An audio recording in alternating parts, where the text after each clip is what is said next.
আর দর্শক বন্ধুরা, রাখি রান্নাঘরে আপনাদের স্বাগত জানাই। কে রেসিপি দারুণ লোভনীয় স্বাদের পটল মিষ্টি, ক্ষীর পটল বা পটল চমচম, যে যেভাবেই দামি ডাকুন না কেন, পটলের এই রেসিপিটি একবার বাড়িতে বানিয়ে দেখতে পারেন। তা এই পটলের রেসিপিটি বানাতে আমি এইরকম একটু বড় সাইজের পটল নিয়ে নিয়েছি। দেখুন, একটু মোটা মোটা বড় সাইজের সব পটল।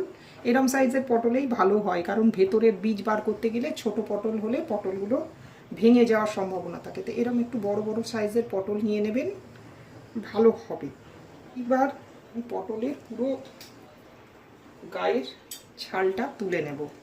ভিডিওটি স্কিপ না করে দেখার অনুরোধ রইল। খেয়ে কেমন লাগলো সেটা কমেন্ট বক্সে আমাকে অবশ্যই জানাবেন।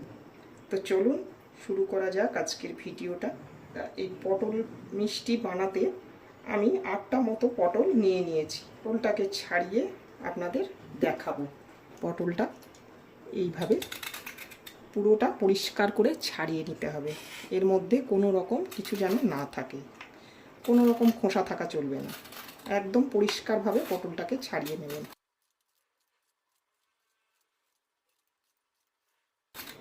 দেখুন, পটলের খোসা আমার ছাড়ানো হয়ে গেছে। এবারে আমি ছুরির সাহায্যে এই দুটো দিককে কেটে নেব। দেখুন, পটলের পেটটা আমি এইভাবে চিড়ে নেব। এইভাবে চিড়ে নিয়েছি, এটাও দেখাচ্ছি। ভেতরটা আমি এই যে এইভাবে চিড়ে নিলাম। এবার পটলের বীজটা আমি বার করে নেব এর ভেতর থেকে। তো আপনারা চামচের পেছন দিয়ে বার করতে পারেন, আমার কাছে এটা রয়েছে, আমি এটা দিয়েই বার করছি। সাবধানে বার করতে হবে যাতে পটলটা ফেটে বা ভেঙে না যায়। এইভাবে আমি সমস্ত পটল করে নিচ্ছি। পটল মিষ্টিটা তৈরি করতে পটলটা ধুয়ে পরিষ্কার করে কেটে পেটের থেকে বীজটা বার করে ফেলে দিয়েছি। লাগছে আমার দুধ, গুঁড়ো দুধ নিয়েছি ছোট একটা 10 টাকার প্যাকেট। আপনারা চাইলে যে কোনো মিল্ক মেড দিয়েও করতে পারেন। আমন্ড কুচি, কাজু কুচি আর কিশমিশ কুচি নিয়ে নিয়েছি। লাগবে চিনি, যেহেতু ক্ষীর পটল তাই ক্ষীর তৈরি করতে হবে। আর গার্নিশের জন্য লাগছে চিনি।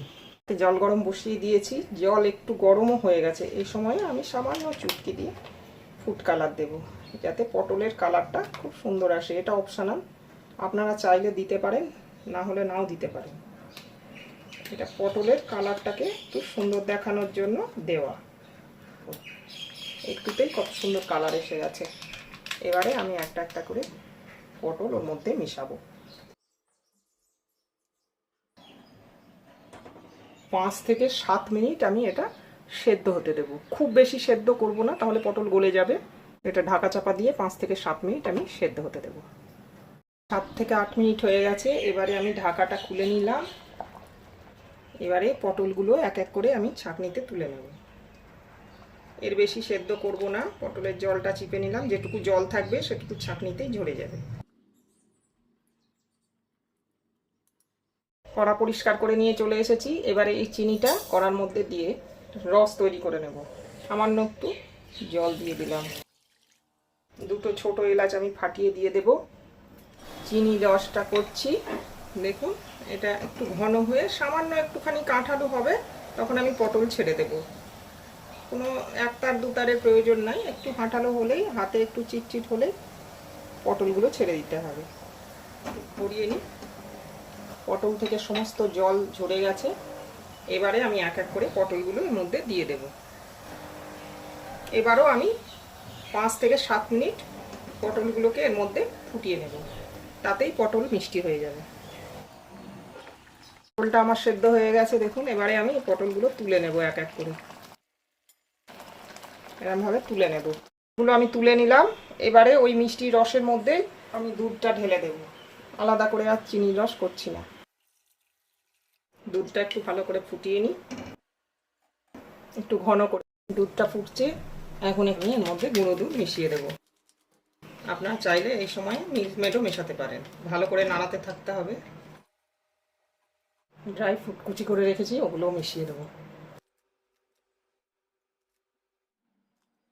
ভালো করে নাড়তে থাকবো। পুর আমার রেডি হয়ে এসছে দেখুন, কেমনটা শুকনো হয়ে গেছে। আর একটু টেনে গেলেই আমি এটা নামিয়ে ফেলবো। নামিয়ে নিয়ে ঠান্ডা করে পুরটা যখন ভরবো পটলে, তখন আবার দেখাবো। পুরটা ঠান্ডা হয়ে গেছে। এবারে আমি পটলের মধ্যে এক পুর ভরে মিষ্টি তৈরি করে ফেলছি। দেখুন এই যে কি সুন্দর, দেখুন এই যে ভেতরটা হয়ে গেছে। এরকম করে পুরটা নেব, নিয়ে এরকম করে পটলের মধ্যে ভরে দেব। এরকম করে দুপাশ দিয়ে ভালো করে চিপে দিতে হবে, এরকম করে ভর্তি করে করে দিতে হবে। দেখি একটা পটল মিষ্টি আমার তৈরি। এরমভাবে সবগুলোকেই করে নেব। একটু বেশি করে করে পুর দিলে এটা খেতে ভালো লাগবে। একটু ভালো করে হাতের সাহায্যে এরম করে চিপে চিপে দিতে হবে। এই যে আর একটু করে গার্নিশ করে দেব আমি। চেরি ফল কেটে হাফ হাফ করে নিয়েছি, এটা দিয়ে একটু আমন্ড কুচো উপর থেকে ছড়িয়ে দিলাম। সবগুলো মিষ্টি করে নিয়ে ফিরে আসছি। আমার এই পটল মিষ্টির রেসিপিটি আপনাদের যদি ভালো লেগে থাকে তাহলে চ্যানেলটিকে সাবস্ক্রাইব করার অনুরোধ রইল। বেল আইকনটি টিপে দেবেন যাতে করে আমি নতুন কোনো রান্নার ভিডিও দিলে নোটিফিকেশান সবার আগে আপনার কাছেই পৌঁছে যায়। লাইক শেয়ার কমেন্ট করবেন বন্ধুরা। ভিডিওটি দেখার জন্য ধন্যবাদ। ফিরে আসছি আবার অন্য কোনো দিন অন্য কোনো রেসিপি নিয়ে। ভালো থাকবেন, সুস্থ থাকবেন। রাখিতে বোনেরা বা দিদিরা, ভাই বা দাদাকে এটা বানিয়ে খাইয়ে আমায় জানাবেন কমেন্ট বক্সে।